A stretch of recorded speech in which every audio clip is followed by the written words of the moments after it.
Accessible services, systems, and responses can help everyone. Providing accessible services can especially help you reach people who are most at risk and who experience some of the greatest barriers to getting help. There are many things you can do to make your services more accessible to every survivor. However, some people have unique needs that can only be met by providing accommodations. In these situations, you must provide accommodations to help victims with disabilities access the legal system. Set the stage. Let people know what you offer. Ask and listen. Discuss needs and strategize options with the victim. Provide accommodations as needed. And then, check in and make changes. You may be wondering, why is it so important to ask everyone I work with if they need accommodations? 1 in 5 people in the US has a disability. You can't assume that someone does or doesn't have a disability. Some disabilities are not obvious.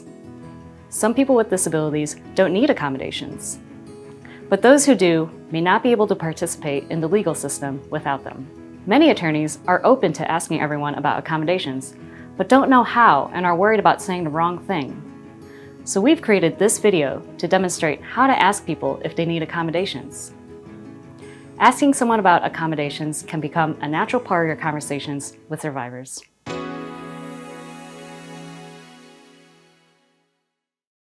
The prosecutor's office has been working with Paula in this case for some time and has gotten to know her.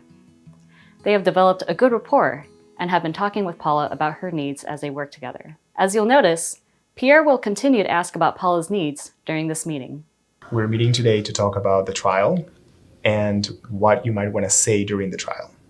Yes, I remember.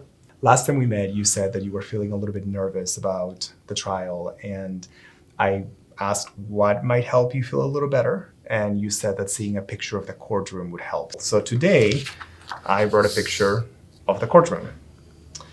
Now, let's talk about the trial. We're going to cover a couple of things, like who will be there and what their jobs are. We'll talk about what the trial will be like and where people might be sitting. And we'll also go over who is going to speak and when they're going to speak. Is there anything else that would be helpful? It'd be good to know what it's like. Victims need to understand the legal process you're taking them through to determine if they need accommodations when they're meeting with you or going to court. They might also want to know why you're asking. Pierre talks Paula through the logistics of court, what will happen during the proceeding, and what she will need to do while in court. Now that Paula knows more about the trial process, Pierre can ask about an accommodation. Well, now that we talked about what the trial will be like, let's see if there is anything else that would make you feel comfortable while you're in the courtroom. I don't know. I watch a lot of TV shows about people going to court. I'm just really scared about going to court and what it's like. Yeah, that's absolutely understandable. Can we think of some ways that you would feel more comfortable, supported, safer in the courtroom? One thing that people find helpful are comfort animals. We have a number of really calm dogs here in the office, and they can come to court with you. You can pet them while we're there. Another option is to bring someone you trust to the courtroom, and they can sit with us. Do either of those ideas sound like a good option? I think I'd like your dog a lot. Can I meet the dog before I go into court? Absolutely. Why don't we set up a meeting when you can meet the dog, and then we'll go into the courtroom and check that space out. Sounds good, thank you. So how did Pierre find out what accommodations Paula needed? He explained the purpose and process of the trial, paused to give Paula time to process the information and ask questions, explained where the trial takes place and who would be there, and asked if Paula needed anything to feel more comfortable while participating in the trial. To review, set the stage. Let people know what you offer. Ask and listen. Discuss needs and strategize options with the victim. Provide accommodations as needed. And then, check in and make changes.